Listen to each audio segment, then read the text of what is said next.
Welcome to our channel. Today we how to update your Google Tag Manager affiliate triggers, full guide step by step clearly. Open your Google Tag Manager account. Navigate to the container associated with your website. In the left sidebar, click on Triggers. Look for the trigger you want to update, specifically for affiliates. Select the trigger to open its settings. Review the current configuration to identify necessary adjustments. To modify the trigger type, click on the trigger type selection. Choose the appropriate option that fits your new affiliate criteria. If creating a new trigger, select New and choose the trigger type.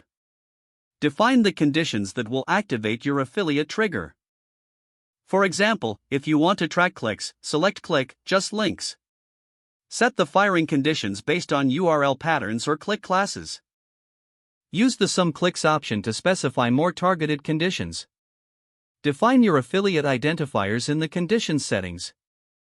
Once adjustments are complete, click Save to apply changes.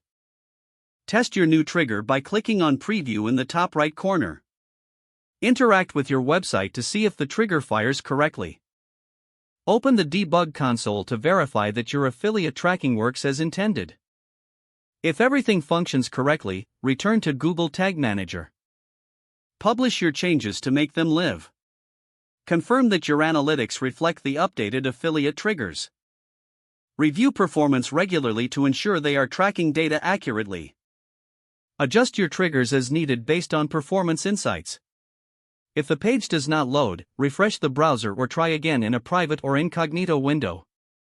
Make sure you are using the correct email address, then retype it carefully to avoid small typos. If your password is not accepted, use the reset option and create a new strong password you can remember. Check your spam folder for verification or security emails, then complete any requested confirmation steps.